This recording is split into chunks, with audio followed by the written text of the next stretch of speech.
Alors, me revoilà assez vite parce que... Vous connaissez tous un ami avec qui vous avez parlé d'un sujet et qui finit par vous dire «Oui, mais moi, j'ai un ami, du cousin, d'une connaissance qui est pas du tout comme ça».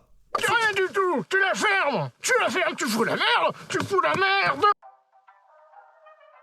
Aujourd'hui, nous allons nous plonger dans le monde merveilleux des statistiques pour apprendre comment nous devrions réfléchir un minimum lorsque nous cherchons à comprendre le monde qui nous entoure. À l'origine de la courbe de Gauss se trouve le mathématicien français Abraham de Moivre, qui au XVIIIe siècle a commencé avec des études sur les probabilités associées aux jeux de hasard, notamment les jeux de dés et de cartes. Dans son livre The Doctrine of Chances, publié en 1718, Moivre a jeté les bases pour la première fois de la loi normale ou, comme nous la connaissons, courbe de Gauss, ainsi qu'une première forme du théorème central limite, l'un des principaux théorèmes de la théorie des probabilités. De Moivre était consultant auprès de joueurs et c'est lors de l'une de ses analyses statistiques d'un jeu de lancer de pièces qu'il a pu remarquer une forme dans les patterns des résultats. Imaginons une pièce ayant pile ou face. Si nous lançons la pièce 200 fois pendant 1000 jeux, quelle probabilité aurions-nous d'obtenir exactement 60 fois face? C'est exactement ce qu'il a fait en lançant la pièce et en observant le résultat final. C'est ainsi qu'il a pu remarquer les prémices de la courbe normale. En 1777, Pierre-Simon de Laplace reprend les travaux de Bernoulli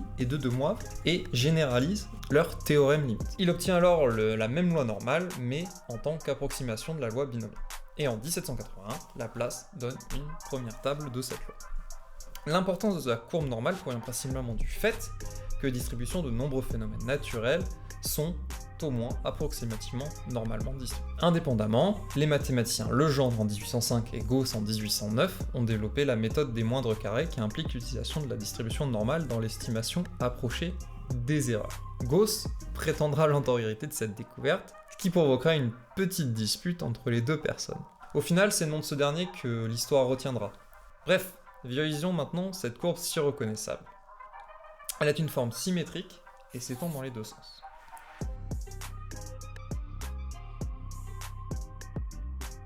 La courbe de Laplace-Gauss est régie par une formule spécifique que je vous affiche dans le coin de l'écran, qui comporte deux caractéristiques importantes et suffisantes pour la définir. Premièrement, la moyenne, mu, et sigma, son écart type. Ces paramètres déterminent la position et la forme de la courbe de Gauss. En sachant qu'une distribution suit une loi normale, imaginons de moyenne 50 et d'écart type 10. Alors, vous saurez qu'un élément à 60 se situe à un écart type de la moyenne. Prenons alors une population d'animaux A, de taille moyenne faible, restons sur notre valeur de 50. Comment se répartit alors cette population? Prenons un carré de 100 cases représentant 100 personnes de la population A. Plus des 2 tiers, 68,2% donc, de la population est entre moins 1 et 1 écart type, et donc moins du tiers est en dehors. Il y a alors plus de 2 fois plus de chances d'être dans cette zone centrale qu'en dehors.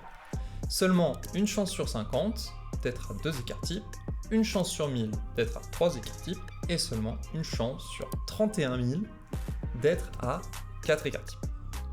Il nous est alors possible de définir ce qu'est la normalité. C'est être dans la norme, tout simplement. C'est-à-dire à, disons, un écart type de la moyenne, dans une population définie. Dans notre exemple, environ 68% de cette population serait considérée alors comme normale. Bien sûr, sur une autre conséquence, c'est de définir ce qu'est donc la normale, qui sont les événements très rares, soit à plus de 3 ou 4 écarts types. Et donc une conséquence de notre dernière remarque, qu'étudier par exemple toutes les populations uniquement supérieures à 2 écarts types ne nous apprend absolument rien sur ces cas très rares situés à plus de 3 ou plus 4 écarts types. Car au final, dans notre échantillon de plus 2 écarts types, seulement 1/20 est à 3 écarts types, et seulement 1 sur 620 est à plus 4 écarts types. Bon, maintenant ne vous faites plus avoir avec toutes ces histoires de moyenne, je compte sur vous. Parce que souvent, on vous ne mettra pas en garde de toutes ces grandeurs. Il est donc important de les avoir en tête.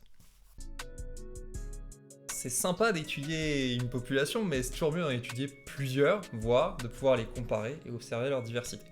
Dites bonjour à la population B qui se joint à nous. Celle-ci, par simplicité, aura une moyenne de 60 en gardant toujours un écart type de 10. Alors que pouvons-nous déjà observer? Nos deux distributions montrent seulement 16% de la première distribution qui atteint le niveau moyen de la seconde, soit un ratio de 1 individu pour 6. Seulement 2% de la première distribution atteint le niveau de 1 écart type de la seconde, ratio de 1 pour 50. Et seulement 0,1% de la première distribution atteint le niveau de 2 écarts types de la seconde, un ratio de 1 pour 1000. Une autre manière de voir les choses est de se demander à quoi ressemble la courbe lorsque l'on cherche à faire l'union des deux courbes. Est-ce que l'addition de deux courbes donne aussi une courbe en cloche? En d'autres termes, une courbe en cloche peut-elle être l'addition de deux ou plusieurs courbes en cloche? Alors en fait oui, souvent. Il faut que l'écart entre les moyennes soit supérieur à 2 écarts types pour qu'une addition montre une courbe à deux bosses. Pourtant, ce niveau d'écart est déjà énorme. Ça veut dire que seulement 2,3% d'une des sous-populations dépasse le niveau moyen de l'autre population. Cela signifie directement que le simple fait qu'il y ait une différence de moyenne sur un critère entre deux populations ne suffit pas à distinguer les deux populations l'une de l'autre. Ce qui va donc impliquer d'autres choses. Déjà, décider à partir de quel niveau de distance un écart type de deux populations peut être considéré comme différent sur un critère est un choix qui doit être fait en fonction de la pertinence du dit critère. Et enfin, bien sûr, qu'une caractéristique ne fait pas une identité. Alors, bien qu'on ait déjà vu quelques petits exemples de son utilité, laissez-moi vous expliquer pourquoi la courbe de Gauss est si puissante pour comprendre le monde qui nous entoure. Cette courbe est universelle. Elle se retrouve dans une multitude de phénomènes naturels et sociaux et permet de comprendre donc le monde de manière statistique, nous en faire une représentation. Ainsi, en pensant à un phénomène avec une moyenne et un écart type, on est plus à même de comprendre de quelle manière ce comportement se distribue au sein d'une population. C'est-à-dire de quelle manière une caractéristique aura des chances de se retrouver au quotidien dans nos actions ou dans ce qu'on observe. Les événements normaux sont donc fréquents et prévisibles. Par exemple, la répartition des tailles humaines, les résultats d'examen ou des erreurs de mesure par exemple. Cependant, il est important de noter qu'elle ne permet pas de comprendre les phénomènes qui sont extrêmes, ceux à plus 3 ou 4 écarts types. Les événements rares qui s'écartent de la norme, car bien qu'ils existent, ils sont très rares.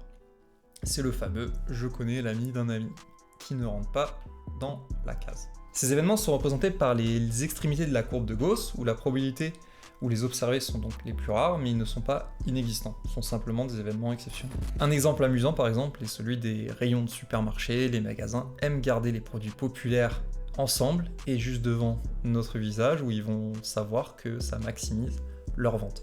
Ils ont tendance à stocker les produits les plus populaires donc au milieu.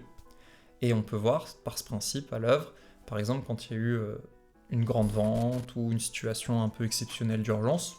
Une autre occurrence amusante, ça pourrait être les salles de sport et l'usure des machines, où on met pour choisir les poids, on peut remarquer qu'il y a une usure supérieure au niveau de la moyenne. Ces exemples sont des occurrences amusantes et assez relativement nombreuses de la vie quotidienne, et on peut les observer par centaines. Cependant, se limiter à cette approche est toujours un peu limitante, et dans ce cas-là, il faut trouver un moyen de la compléter. Ainsi, réfléchir en moyenne implique que l'on évite de penser souvent aux fameux cas extrêmes par définition, car ils arrivent extrêmement rarement. Mais quand ils arrivent, ils peuvent potentiellement avoir un impact extrêmement important.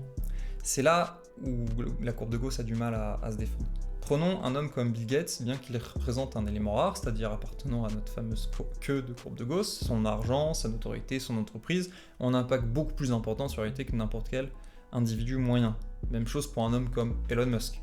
Imaginons qu'ils rentrent tous les deux dans un bar, la moyenne des individus de leur porte-monnaie augmentera d'un coup sans que ça soit la réalité. C'est le fameux signe noir, un événement très percutant qui était complètement inattendu et ne pouvait pas être prédit, mais qui, en raison de préjugés humains, est souvent rationalisé après le phénomène qui arrive, alors qu'il n'était absolument pas prévu. Alors comment compléter l'analyse? Il faut dans ce cas utiliser une autre loi qui s'appelle la loi de puissance, qui indique que les résultats ne sont pas, cette fois-ci, normalement distribués. Dans ce modèle statistique, quelques performeurs exceptionnels ont un impact significatif sur les résultats. En 2011 et 2022, une étude menée par Ernest Boyle Jr. et Herman Anghini a révélé que la performance dans 94% des groupes qu'ils ont étudiés ne suivait pas une distribution normale, mais plutôt cette fameuse loi de puissance, ou encore la règle de Pareto que vous devez sûrement connaître, la fameuse règle du 80-20, c'est-à-dire 80% du travail est accompli par seulement 20% de la population, ou que 80% des efforts ne contribuent qu'à 20% des résultats, et vice-versa. En termes de slogan, ils auraient pu quand même trouver quelque chose de plus impressionnant, puisqu'on pourrait facilement appeler cette règle la règle du 50 pour 1, ce qui signifie que 50% du travail est réalisé par seulement 1% des travailleurs. Les deux formulations décrivent exactement le même phénomène. Une fois que vous commencez à chercher, vous verrez ce schéma presque partout. La fréquence des mots que nous utilisons quand nous parlons, ou l'intensité des tremblements de terre et des ouragans, la taille des entreprises et des villes, les ventes de livres et la répartition des médailles olympiques par pays suivent souvent une loi de puissance. Les réseaux sociaux ne font pas exception.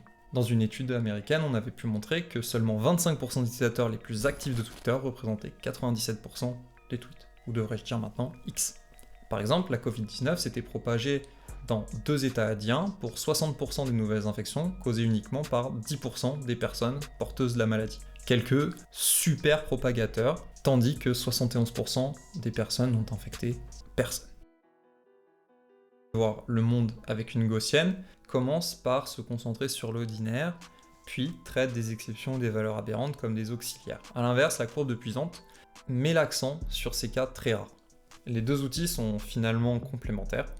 Au sein de la population humaine, nous sommes tous normaux sur la plupart des critères qui nous définissent, taille, poids, santé, etc. Mais le simple fait d'être anormaux à plus de 1 écart type, disons-nous de la moyenne, sur quelques autres suffit à nous rendre tous uniques. Et c'est cette opposition qui explique pourquoi il est beaucoup plus facile de manipuler des foules, des grands ensembles de personnes que des individus disparates. La courbe de Gauss est un produit pour comprendre les phénomènes normaux, tandis que la loi de puissance nous rappelle de ne pas sous-estimer l'importance des événements rares. En combinant les deux approches, nous pouvons avoir une vision complémentaire et nuancée du monde qui nous entoure. Alors, il faut qu'on se rappelle tous ensemble que penser le monde en cloche est sûrement l'un des outils les plus puissants qu'on ait à notre disposition pour avoir un schéma mental de ce qui se passe autour de nous, mais qu'il ne faut pas l'utiliser de manière exclusive et excessive.